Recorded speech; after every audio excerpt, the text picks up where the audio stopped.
You can't just say, I'm going to put out this one thing, it's going to be perfect, and I'm done. It never works like that. I've done a lot of startup consulting. I teach sometimes at USC, and I've mentored students there in the incubators and accelerators. A lot of times, fast success is terrific, but if you don't know why it happened, there's no learning curve there. It's just incredible. We thought of Uber, we thought of Airbnb, but both of those, to take two out of a hat, both of those projects came out of real world experiences. Someone couldn't get a cab or someone couldn't find a place to sleep, and they started thinking about how that would work. So there's always a kind of earthy connection. It's not just like a light bulb moment. The other thing that I think a lot of people miss is sustainability and longevity. That you could have one terrific idea like Dropbox, which was kind of an instant hit. They made one video, released it at one tech conference, and got something like 100,000 people to sign up almost overnight. Sounds like a good story, but there's a lot of competition around Dropbox now, and Dropbox has to keep iterating, reinventing, working to stay relevant, at least stay inexpensive, and get used.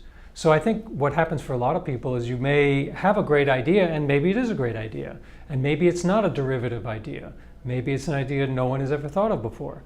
But to keep unfolding and unpacking that idea and to build new cohorts for it and new groups for it, that's actually very hard to do. That's where it usually requires fresh blood.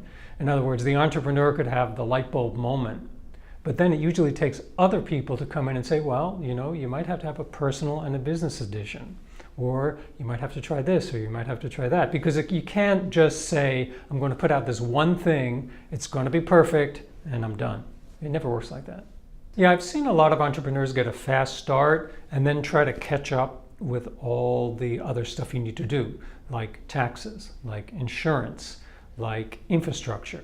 Now, there are a lot of apps and people out there that can help you with this, like Stripe is really good. I use, I'm going to blank on the name, Xero, Xero. There are accounting platforms, cloud accounting platforms. Indinero is a very good one that can help you with this.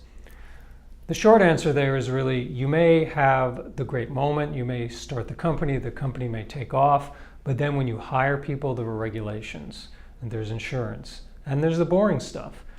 I used to joke that I was not very good at numbers, but I've become very good at numbers because I had to. Somebody had to. Somebody has to do the books. Even if I have bookkeepers and accountants and cloud accounting and Stripe and all these fun things, someone has to oversee that and know what they're talking about. And that person is usually me. If you don't have that, people can, you end up in the wrong direction, or you don't know how much money you've spent. You talk about what are the biggest pitfalls maybe for startups generally. Burn rate, there's always, everyone gets money, it's very exciting, and then you burn the money really fast for most. The issue is a balance. How fast are you burning and being able to grow versus trying to grow very slowly and not burn money so fast? The big problem is there's no right answer. Different applications, different companies, they work differently.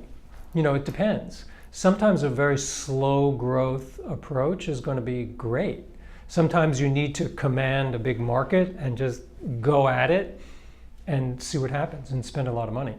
But we all know that the flame out rate is far higher than the sustain rate for most new companies.